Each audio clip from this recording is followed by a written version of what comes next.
fond des filets, le podcast. Grand plaisir d'être rejoint au Liodome par Samuel Piette. On est à quelques jours, on ne sait toujours pas quand cette émission-là va être publiée, mais on est à quelques jours du coup d'envoi. Je te pose la même question que j'ai posée à David Sauvry. Es-tu fébrile parce que le premier match s'en vient ou solidement écœuré du camp d'entraînement? Je suis pas écœuré du camp d'entraînement. Honnêtement, ça l'a passé ultra vite. Ah oui? Je sais pas pourquoi. Est-ce que c'est parce qu'on a eu du plaisir? Est-ce que c'est parce qu'on a eu plein d'activités à gauche et à droite? J'ai aussi, moi, ma famille qui est ici. J'ai mes parents aussi qui sont venus. Le bon temps, tu sais, ça fait quelques jours que tu es ici. Le setup est quand même assez extraordinaire. On a les m'a terrains. pris 2 heures pour pogner un coup de soleil. C'est pas long. T'as les terrains là, t'as 2-3 piscines ici, terrain de golf où je suis allé jouer l'autre jour avec Seb Breza et Brendan Craig. T'sais. Fait que t'as vraiment plusieurs opportunités de changer les idées. Puis on prend du plaisir aux entraînements, on travaille bien, les performances aussi ont été positives dans les matchs amicaux, dans les matchs de préparation. Donc, je suis pas écœuré, mais dans un sens, j'ai évidemment très, très hâte de commencer la compétition. C'est bien de s'entraîner, c'est bien de jouer des matchs préparatoires, mais t'as pas de récompense, t'as pas le sentiment. Oui, tu es plus stressé quand tu joues des vrais matchs qui comptent, mais quand tu gagnes, ça vaut de l'or. Puis quand tu perds, ben ça te fait vraiment chier. Donc, d'avoir ces émotions-là, autant des highs et des lows, j'ai quand même hâte de retrouver ça. C'est ton 8e camp d'entraînement. As-tu changé ta préparation? Y a-t-il des affaires que tu fais maintenant que tu faisais pas avant ou l'inverse? Le plus gros changement, je dirais que c'est plus avant le camp ou durant l'entre-saison. La dinde à Noël? La dinde à Noël, on y en donne quand même. Mais c'est justement le lendemain, je veux aller m'entraîner pour, perdre ce que j'ai pris la veille. Puis surtout, de garder mon corps actif. Tandis que, si tu m'avais posé cette question-là après mon premier off-season, moi, je suis arrivé en 2017. Puis tout de suite, on me disait, hey, t'as 3 mois de congé. Et moi, normalement, avant ça, en Europe, si t'avais 5 semaines, t'étais chanceux. Là, 3 mois, comment tu gages ça? Tu fais-tu 1 mois et demi, rien du tout? Puis après ça, tu y vas à fond? Donc là, aujourd'hui, je sais un peu plus comment bien calculer ça, comment splitter mon off-season pour quand c'est le temps de recommencer, que j'ai pas de pépins physiques, que mon corps est pas en souffrance. Puis de 2, aussi que je me suis pas écœuré juste à m'entraîner pour avoir juste en tête de me dire il faut que je m'entraîne là, j'ai la préparation qui s'en vient, puis je suis capable de profiter. Donc c'est vraiment de balancer le tout que je pense que j'ai trouvé la bonne recette pour finalement de recommencer, puis de ne pas être écœuré, mais d'être quand même en bonne forme physique pour suivre le groupe puis suivre le rythme. Parlant de recettes, t'aimes la bouffe, t'aimes les restos. Ouais. Je pense que tu as un billet de saison au pied de cochon, si je me trompe pas. Cuisines-tu un peu aussi? Un peu, mais je laisse ça à ma conjointe. Elle cuisine tellement bien, honnêtement, que ce serait un crime pour moi de prendre la place puis de scraper un repas. Je suis très, très bon dans la vaisselle. Mais je sais que c'est quelque chose qu'elle aimerait que je prenne un peu plus le lead. Ouais. Je suis bon pour suivre les recettes, mais je suis pas créatif, tandis qu'elle, elle va suivre une recette, elle va ajouter de la crème, des épices. Finalement, ça va être un truc incroyable. Donc, je laisse ça plus à elle, puis je m'occupe de cleaner après. T'as 30 ans, j'en ai 41. Ça fait juste 1 an et demi que je cuisine comme du monde. T'as le temps. Il reste encore un bon 10 ans. J'allais donner du trouble tantôt parce qu'on s'était donné 1 heure, puis t'es arrivé plus tard. Puis après, je me suis fait dire que t'es allé porter un café à ta blonde, qui est pas loin. Petit café glacé. Je vais ravaler mes paroles. Qu'est-ce que ça fait d'avoir ta famille ici? Est-ce que tu parlais de l'entre-saison où ça te permet de presque de vider la mémoire cache puis de te concentrer sur ton sport juste quand tu vas être là-dedans? C'est la même chose pendant le camp? Oui et non. Oui, parce que quand l'entraînement finit, là, tu vas manger en équipe. Tu sais, toutes les activités qu'on a avec l'équipe, évidemment, je suis là. Je demande pas de passe-droit à l'équipe de dire j'ai ma famille qui est là. Est-ce que, tu sais, évidemment aussi en tant que capitaine, je pense que tu as un certain rôle à jouer puis de montrer l'exemple. Mais oui, par exemple, quand on va terminer cet entretien-là, je vais aller rejoindre ma famille, que ce soit sur le bord de la piscine ou on va retourner à la maison qu'on a louée ici. Puis, tu sais, je vais passer l'après-midi sûrement à aller jouer au soccer avec mon gars au parc ou faire des Legos, faire des casse-têtes, etc. Donc, tu penses pas nécessairement à « Ah, j'ai manqué tel truc à l'entraînement » ou Ah, j'ai mal réagi sur cette action-là » ou J'aurais dû faire ça, etc. » Mais tu y penses quand même parce que je suis ici dans le mode, c'est ma job. Ouais. Juste avant de venir, je dis à ma conjointe, je dis à Chloé, j'ai dit, j'ai un entretien à faire avec Oli. Je reviens dans 30 minutes, mais ça peut être dans 55 minutes aussi, puis ça veut dire, c'est part of the job, puis c'est bien correct. Puis elle comprend aussi, là, donc... puis mon gars, justement, me demandait, il dit, pourquoi? Moi, j'ai dit, en fait, je retourne travailler. Puis, pourquoi encore travailler? Travaille toujours. C'est là que ma conjointe, elle a dit, nous, on est ici en vacances pour venir voir papa, mais papa n'est pas en vacances, tu sais, puis eux le comprennent parfaitement. Mon gars un peu moins, évidemment avec son âge, mais ça fait du bien de décrocher. Tu sais, évidemment, quand tu es loin du match, de prendre un verre de vin puis discuter un peu de nos projets avec ma conjointe qu'on a à Montréal, de la vie familiale. Mon gars rentre à l'école, de parler un peu de cette situation-là et tout ça, et non juste de soccer puis de « Ah ouais, là, je pense qu'on aurait dû faire un 3-5-2 ou tu sais, attaquer plus sur les côtés. » Donc, ça fait du bien, là. J'ai vu des images passer sur les médias sociaux. Ton expérience avec Mickey Mouse, ça s'est passé comment? Ouf! Bonne question. Parce que c'est polarisant, Disney, hein? Tu veux-tu la vraie réponse que je pense? Oui. Ouais, moi, c'est pas ma tasse de thé, honnêtement. T'aimes pas ça faire la file? J'aime pas ça faire la file. J'ai été là, on était là, puis tu sais, mon garçon était content, évidemment. Mais tu dépenses presque, on était 3, moi, ma conjointe, mon garçon, tu dépenses presque 1000 $ pour une journée. On a fait 4 manèges pour un total d'environ 15 à 20 minutes de manège. T'attends en ligne. Et en plus, on est à Orlando, il fait chaud. Tu sues, ton gars, des fois, perd patience. Là, des fois, c'est toi. Fait que là, t'as soif, tu vas prendre de l'eau, les bouteilles d'eau à 9 $. C'est pas mon truc, mais au final, passer une journée avec la famille, chose que j'avais pas fait depuis le début du camp. Donc, de vraiment décrocher, puis pas penser au foot, justement. Ça l'a fait du bien, puis après ça, on est revenu à la maison, on s'est fait un bon souper, puis... mais on a oublié ça.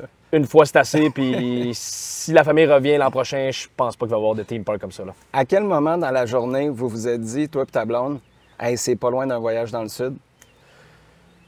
Ouais, on se l'est dit. À la troisième bouteille d'eau, mettons? À la troisième bouteille d'eau, ou même juste quand on a acheté les billets la veille, on s'est dit, hey, ça n'a pas de bon sens. On n'a même pas mis le pied, puis on est déjà à 700 $. C'est. Ben regarde, c'est fait. Une belle journée, somme toute, mais c'est ça, c'est pas mon truc. Je change complètement de registre. Tu as parlé de ton devoir de capitaine tout à l'heure. Vous êtes quelques cadres dans l'équipe. Il y en a des nouveaux qui sont arrivés. Je pense que c'est presque unanime que c'est un bon leadership de nouveaux vétérans qui viennent rentrer. De ce que je comprends, vous avez fait des ajustements. Je parlais avec des gens du staff qui parlaient d'une rencontre que vous avez eue pour établir des règles de vie. Le faisiez-vous dans le passé? On a toujours eu des règles de vie de vestiaire.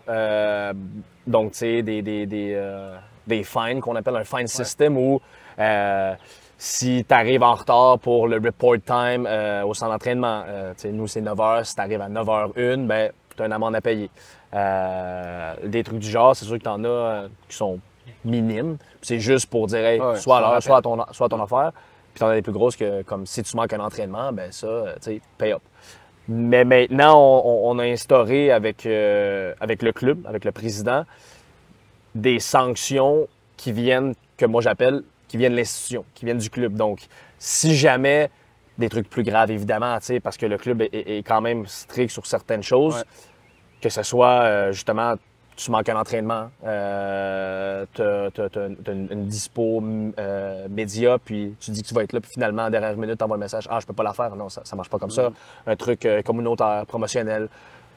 De mettre ça en place pour que ça soit noir sur blanc, comme ça, on sait ce qu'on peut pas faire, puis comment que c'est puni. Donc, est-ce que tu veux te rendre là de dire « Hey, je rate une entrevue, puis j'avise personne. » Ah ben ça, finalement, ça fait en sorte que peut-être le prochain match, je joue pas. Tu vas y penser 2 fois. Là, donc. Puis tu me disais l'an dernier que toi, tu n'as pas de problème à renforcer les règles qui sont établies. En même temps, tu ne veux pas passer ta vie à faire la police. Non. C'est un peu dans cette foulée-là. Exact, c'est ça. D'un peu nous enlever cette responsabilité-là, puis de dire, regarde, ça vient pas de moi, puis c'est pas, exact, c'est pas moi là, qui veux te punir puis avoir ton cash, parce qu'au final, l'argent va pas à moi. Oui, elle reste dans mon compte chèque un certain temps, puis après ça, on le redistribue au support staff, puis l'équipe derrière l'équipe. Donc, au final, c'est pour pas une bonne cause, mais c'est pour un bon truc, pour remercier les gens qui nous ont aidés puis qui ont été là pour nous durant toute l'année. Mais c'est ça, c'est d'enlever un peu de responsabilité, de dire, ben si tu rates un entraînement, oui, moi, ça m'affecte parce qu'on est un de moins à l'entraînement, tu manques de la tactique et tout ça, mais au final, c'est l'équipe que tu pénalises aussi. Ben, on veut-tu se rendre là puis dire, ah, ben t'as manqué un entraînement qui est peut-être la veille de match où on est allé à travers cette tactique-là, puis toi, t'assais pas, puis le lendemain, tu joues. C'est pas de même que ça marche, je pense. Puis au final, on est dans le monde professionnel, on est des sportifs professionnels. La discipline, pour moi, c'est la moindre des choses. Donc, je vois pas comment on peut se rendre là. Mais malheureusement, ça arrive encore certains cas comme ça. Là. Pendant que l'argent fait un petit transit dans ton compte chèque, t'es-tu tenté une fois de temps en temps d'acheter du Bitcoin juste pour voir si t'es capable de faire une petite pièce? Non, 0. Moi, là, tout ce qui est crypto, je touche pas à ça. Moi, je suis, tu le connais un peu, dans l'immobilier, les fonds, les stocks, puis tout ça. Puis c'est pas moi qui gère ça. Mais crypto, moi, je me tiens loin de ça. Je vais te parler de Nathan Saliba. J'ai les échos que j'ai de lui cette année. C'est intéressant parce qu'au-delà de sa progression sur le terrain, il est encore jeune, on commence à me parler de son leadership. C'est quel genre de leader, Nathan Saliba? Parce que c'est pas celui qui jappe sur le terrain. Non. C'est un gars qui parle, là, mais c'est pas... Un peu plus qu'avant. Prend un peu plus de place au niveau vocal sur le terrain. Que ça soit dans les exercices, les petits matchs qu'on fait comme tu as vu aujourd'hui. Si ça va pas de son côté ou si quelque chose cloche dans son équipe, il va pas se gêner de dire ce que lui pense. C'est quelqu'un, honnêtement, qui lead by example. On parle de discipline, lui, pas vraiment de problème avec ça. Toujours à l'heure. Je pense que le fait qu'il vienne de l'académie, que pour l'académie, c'est tellement quand même assez strict. Exactement. Ben, pour lui, c'est juste naturel, comme ce l'est pour moi, mais pour d'autres, ce l'est peut-être pas.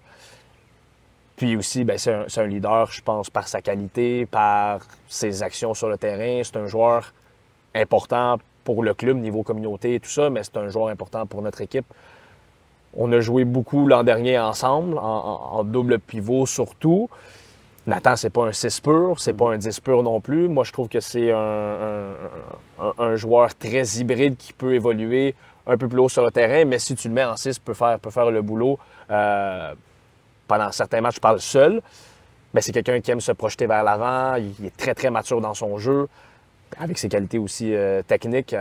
C'est un milieu de terrain, mais une très bonne qualité de dribble, à briser des lignes très, très, très sharp sur les premiers pas. Puis c'est ça, c'est un profil un peu différent qu'on a au milieu de terrain qui nous fait beaucoup de bien. Donc, les gens s'appuient beaucoup sur lui. Puis c'est quelqu'un qui est quand même assez constant dans ses performances, puis tu en as besoin de ça. Donc les gens le voient, un joueur discipliné, qui a son affaire, qui a une bonne attitude, qui a un bon jack, puis il est bon sur le terrain. On n'a pas de raison de ne pas le suivre, ce gars-là. Ça vaut une coupe de millions, ça. On va voir ce qui s'en vient avec ça par la suite. On parle de leadership. En 2020, on est plusieurs à être presque tombés en bas de notre chaise quand Jukka Raitala a été nommé capitaine. À ce moment-là, il y avait un genre de message qui t'était envoyé, je ne sais pas si c'était de Thierry Henry, de la direction du club, que tu avais encore du galon à prendre dans ton leadership. Puis je me souviens, je pense que c'est au bilan de fin de saison de cette même année-là où tu as dit avoir compris certaines choses, que tu devais te présenter différemment ou peut-être plus intervenir, faire... Qu'est-ce qui a le plus évolué dans ton leadership à toi? Je pense que le fait d'être, c'est peut-être pas le bon terme, mais d'être plus méchant, entre guillemets. Moi, je déteste la confrontation. Je déteste les conflits. Je me tiens loin de ça. J'aime pas avoir du bad blood avec quelqu'un d'autre. Donc, peut-être qu'en tant que leader, avant, j'étais toujours dans le trop positif, dans c'est pas grave, tandis que là, je suis capable de dire, hey, call bullshit when it's time to call bullshit. Je suis capable de faire ça aujourd'hui. J'ai encore ce côté-là plus positif que négatif. Mais ouais, d'être ferme sur certains trucs, justement, la discipline, d'être sur le dos des gars quand... Pas que ça fait pas mon affaire, mais ça fait pas l'affaire du groupe, que quand tu fais mal au groupe, tu fais mal à l'équipe, tu fais mal au club, de pointer du doigt. Puis avec le temps, j'ai appris qu'en faisant ça, ben, les gens te respectent pas moins. Au contraire, c'est ça, ils te respectent plus. Puis c'est peut-être quelque chose que de un, je savais pas avant, puis que je pensais pas que ça marchait comme ça, tu sais. Donc aujourd'hui, ben, je pense que je suis capable, c'est ça, d'avoir un peu les deux, de gagner du respect avec mes actions, avec mon côté positif, mais aussi le côté un peu plus méchant quand c'est le temps de l'être. Hein. C'est intéressant parce que c'est presque une situation où les fois où tu es plus tranchant, ça donne encore plus de valeur aux fois où tu es gentil parce qu'on se rend compte que c'est pas juste comme un tapis d'entrée ou juste un gars qui veut pas mettre ses culottes, si on veut. J'ai appris beaucoup de ça sans avoir des discussions nécessairement, mais tout simplement de le regarder, de Kwame Ampadu, qui était avec nous, avec Thierry, justement, puis avec Wilfrid après, où lui avait le rôle d'assistant, puis c'était un gars avec qui tu pouvais parler de tout et de rien, niaiser, dire les pires conneries au monde. Mais il pouvait mettre son poing sur la table aussi. Mais donc, c'est là un peu que j'ai vu que OK, dans les entraînements, il est vraiment sérieux ou même en dehors, quand c'est le temps d'être sérieux, il est sérieux. Mais en même temps, il est capable d'avoir du fun puis de dire un peu n'importe quoi. Puis ben, j'ai le même respect pour ce gars-là sur le terrain quand il est pas content, quand il est fâché, que quand il dit n'importe quoi. Donc, finalement, les deux mondes peuvent s'assembler puis tu es capable de jouer avec ça. Donc, j'ai appris beaucoup de ça. Le maillot est sorti la semaine dernière. Évidemment, ça fait beaucoup de bruit sur les médias sociaux. Les fans sont toujours heureux de voir des maillots. Ouais. Est-ce que les joueurs en parlent un peu? Est-ce que ça... Ça change rien sur une performance d'une saison, là, mais l'année où vous jouez en gris parce qu'il n'y a pas de maillot versus ce maillot-là qui semble faire l'unanimité, ça amène ça un peu d'enthousiasme chez les joueurs? Est-ce que les joueurs aiment ça? Oui, ben on aime surtout ça dans les premiers jours parce que c'est là que, ben, même avant le dévoilement évidemment, parce que les photos, les vidéos ont déjà été faites. Mais tu sais, suivant ce car wash-là qu'on appelle, les gens ont hâte que les photos sortent, ben, que le maillot soit dévoilé pour que nous, après, on puisse poster ces photos-là, les vidéos, voir vraiment le résultat sur nous-mêmes. Mais on a surtout hâte de le porter en match. On le voit comme ça ou sur des photos, c'est bien, mais de le voir en action, de le voir dans les shorts aussi, ça, j'ai bien hâte de voir ça. Mais ouais, c'est quelque chose qu'on parle, puis on les compare un peu aussi. Ah ouais, cette année-là est un peu moins bien. Ah, celle-là, il est vraiment cool, mais j'aimais mieux ça de l'an dernier. Même les shorts, ça c'est bien, ou la texture, etc. Donc ouais, on en parle entre nous. Évidemment, on en parle peut-être un peu moins aujourd'hui quand ça fait déjà 2 semaines qu'on l'a vu. Mais quand c'est nouveau, ouais, c'est un sujet d'actualité sur lequel on discute, puis on échange nos opinions. Là. On s'en va de l'autre bord du lac un peu. Tu es allé faire un tour. Pour ceux qui ne le savent pas, tu n'es pas juste coéquipier en équipe nationale avec Alistair Johnston. C'est un de tes très bons chums. Oui. Tu es allé faire un tour pour le voir pendant quelques jours. Ouais. Ça donnait à être une finale de Coupe de la Ligue écossaise. Celtic Rangers, en plus. Parle-moi de cette expérience-là. Ah, c'était complètement fou. On a été là-bas, moi, ses 2 frères, son beau-frère, puis un autre de ses chums que je connaissais pas, puis Jack Meyer de Nashville, qui est un de ses très, très bons amis. On est allé le visiter pour son genre de bachelor party. Alice marie cet été avec sa fiancée. Puis, mais ça tombait que c'était une grosse semaine parce que le mardi, avant qu'on arrive, je jouais en Ligue des champions. Puis le dimanche, la finale de la Coupe de la Ligue. Donc, on l'a vu, mais pas beaucoup. Puis c'est ça, la finale dans le stade national. Ça s'est fini au tir au but? Ça s'est fini au tir au but. Match complètement fou, en temps régulier, 3-3. Tirait de l'arrière, on pris les devants. Rangers ont annulé à la toute dernière seconde pour aller en overtime. Pas de but, penalty. Ils ont gagné en penalty. C'était vraiment... Puis tu sais, j'en parlais avec les gens qui étaient autour de nous, qui nous ont reconnus parce que la manière, notre accent, puis aussi comment on appelait Ali quand il faisait un bon coup. On était comme « Ah, well done Ali! » Tandis qu'eux l'appellent AJ. Okay. Puis ils nous ont dit, honnêtement, vous êtes tellement chanceux d'être tombé sur un match comme ça contre Rangers. Mais le contenu de ce match-là, puis bon, tous les trucs qui se sont passés, Finalement, je pense qu'on a été dans ce stade-là 5 heures de temps parce qu'on est arrivé un peu d'avance. Après, les célébrations. La sécurité aussi. La sécurité, oui. Puis, parce que là-bas, pour ceux qui ne savent pas, Celtic Rangers, tu vas pas dans la mauvaise section, tu ne vas pas par la mauvaise porte. Bien, je te donne un exemple. On a marché de la maison d'Ali où on était tous pour aller au stade. C'est environ 15 minutes. Puis on marche dans une rue. Son frère avait un maillot de Ali blanc et vert. Puis on arrive dans un coin où c'est juste bleu. Il a dit à son autre frère, il dit hey, donne-moi ton hoodie, je pense que je vais mettre ça par-dessus juste pour passer, pour être sûr. C'est ça ou en chest, mais tu ne gardes pas le maillot. Il faisait pas chaud. Non, en Écosse, c'était rarement en chest. Fait que, puis après ça, il l'a enlevé évidemment pendant le match. Mais non, c'est vraiment une question de vie ou de mort là-bas. Puis ouais, c'est ça, on a dû attendre parce que le stade était vraiment 50-50, étant donné que c'était pas chez Celtic Rangers. Exactement. Puis, une ambiance comme ça, honnêtement, j'en ai vu des belles, des bonnes dans ma carrière en tant que joueur, mais en tant que partisan, c'est peut-être la plus extraordinaire que j'ai eu la chance de vivre. Là. Marco Donadel, tu as joué avec lui pendant une demi-saison? Oui, exact. Moi, je suis arrivé en 2017, il était là. Puis je pense qu'en 2018, je me rappelle bien, il était encore là un peu. C'est possible. Puis il a pris sa retraite pendant cette saison-là. Je suis plus sûr exactement, mais ouais, on a joué un peu ensemble. Ouais. Son apport, moi, je trouve ça impressionnant de voir à quel point tu le regardes coacher puis tu as l'impression qu'il est dans le staff depuis 10 ans. Oui. As-tu le même constat? Puis ouais. Qu'est-ce qu'il apporte de particulier? J'ai le même constat. Je le trouve très, très confortable, très à sa place, honnêtement, dans le sens où, de ce que je vois jusqu'à présent, tout le staff travaille bien ensemble, tout le monde apporte leur expertise. Puis Marco, c'est vraiment du côté défensif. Mm-hmm. Puis j'en parle avec Breza, que lui a joué contre l'équipe à Marco quand il était en Italie. Puis il m'a dit à chaque fois qu'on joue contre Marco, c'était une équipe ultra organisée, défensivement, spotless, très dur de jouer contre. Puis je pense, de la manière dont je le comprends, puis tu sais, Marco n'est pas juste défensif, puis quand c'est offensif, je me ferme les yeux, puis je mets mes écouteurs, puis j'écoute ma musique. J'écoute mon Andrea Bocelli. Mais il est évidemment très, très gros sur le défensif. Les nouveaux principes, des principes qu'on veut appliquer, je pense qu'ils vont nous faire du bien collectivement. Chose qu'on faisait moins bien l'an dernier, que ce soit presser haut, garder nos hommes, des courses pour rien. Donc, il est très, très gros sur ça. Puis il amène de très, très bons points, honnêtement, je pense, qui vont grandement nous aider. L'an dernier, ça a été difficile au milieu de la saison. On se demandait si c'était le dossier de Mathieu début mai, le départ d'Olivier Vassili par la suite. Dans le staff, il y a eu un gros changement de staff, un gros roulement dans l'entre-saison. Dans le staff, il y a eu des changements, des ajustements qui ont été faits en milieu de saison dernière. À quel point ça vous a affecté? Puis c'est ce qui a fait en sorte que c'est vraiment juste sur la fin de saison, après la Leagues Cup, que vous êtes remis en marche? Oui, ça nous a affecté parce qu'au final, les changements qu'il y a eu dans le staff,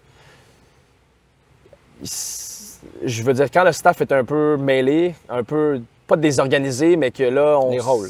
Les rôles, on ne sait plus qui fait quoi vraiment, ou comparément à cette année où c'est quand même noir sur blanc, c'est très, très clair. Bien, quand tu sens qu'il y a une hésitation, quand tu sens que c'est un peu désorganisé, ben c'est dur de faire passer ton message en bas à nous les joueurs, puis d'être clair, d'être concret sur ce qu'on veut faire exactement. Donc nous, on l'a senti là. Ça peut expliquer un peu les déboires qu'on a eus, mais je pense aussi qu'il y en avait beaucoup de notre côté où on était très inconstant dans nos performances, oui, on a eu des blessures, mais j'ai même pas envie d'aller là. Je pense que c'est vraiment, tu sais, au final, on n'a pas juste 11 joueurs, là, puis c'est ce que le club, je pense, cette année a vraiment mis l'effort là-dessus, de ne pas avoir juste 11, 12, 13 joueurs importants qui peuvent jouer match après match, mais d'avoir un effectif complet avec des doublures à chaque poste. Mais c'était la même chose pour l'an passé. On avait quand même la qualité. Mais au final, si ces joueurs-là ont plus ou moins envie de jouer parce qu'ils ont passé un match sur le banc ou dans les estrades, puis quand c'est le temps de performer, ben oui, ils n'ont pas de rythme, ce que je peux comprendre. Mais que tu ne donnes pas nécessairement raison à l'entraîneur de te remettre le match d'après sur le terrain, ça va un peu des deux côtés. Donc, tu as l'excuse de « j'ai pas de rythme », mais tu as l'excuse du coach de son côté, lui qui dit « ben t'as pas performé non plus, donc comment je suis censé te remettre quand lui que j'ai enlevé pour te mettre, ben il a fait aussi bien que toi, tu sais. » Donc, il y a eu ça aussi qui était un peu le problème. Mais ce changement un peu dans le staff, ça nous a affectés. Puis le club est très conscient de ça. Là. Donc, je pense que c'est pour ça cette année que les rôles sont très, très clairs et que cette situation ne va pas se reproduire. Là. En terminant, je te parlais du maillot tout à l'heure. Mon hot take avec Frédéric Laure, c'est que c'est le premier ou le seul, peut-être, maillot dans lequel tu vas marquer 2 buts. Je ne sais pas combien d'années. Peut-être que vous allez le porter 3 ans de temps et ça te donne du lousse. Là. Ça m'aiderait. Je le sais pas. Mais c'est réaliste, ça? 1 par saison. Oui, c'est très réaliste. Très réaliste, je pense. Vous voulez vous améliorer sur les coups de pied arrêtés en plus. Ça donne une opportunité. Ça. Sauf que moi, il m'aime bien quand même en transition défensive. Donc, plus. Pour frapper de loin. C'est vrai. Non, c'est vrai. J'en ai mis un en plus l'autre jour à l'entraînement. On les pratiquait, frapper pied gauche sur un deuxième ballon. Donc, il y a cette possibilité-là. Ben oui, c'est sûr que moi, mon objectif, si je pourrais en mettre 5 par année, j'en mettrais 5. Je sais que c'est pas mon jeu. Je sais que, tu sais, on me paye pas pour faire ça. Puis c'est du gravy, puis ça fait du bien. Tu sais, c'est sûr que le sentiment, quand tu gagnes puis quand tu marques, est meilleur que quand tu fais juste gagner. Tu sais, c'est personnel, puis au final, on recherche ces émotions-là. J'ai pas eu une saison encore avec 2 buts. Donc, peut-être cette année. Moi, ce maillot-là, ça peut être sur 2 ans. Là. Ça peut être sur 2 ans. Il y a possibilité. Mais, ouais, j'aimerais ça clore ça tout de suite. Cette année, 2 buts, merci, bonsoir, on n'en parle plus. Puis on passe au prochain objectif. La seule chose, là, j'espère que tu vas pas marquer dans ton maillot secondaire parce que ça serait l'enfer. Ça serait vraiment pas cool. La seule chose que je te demande, quand tu vas marquer le 2e, invente-moi une célébration. Puis, OK, on s'en reparlera, tu m'en trouveras une, puis je vais faire ça avec grand plaisir. Parfait, on fait ça. Merveilleux.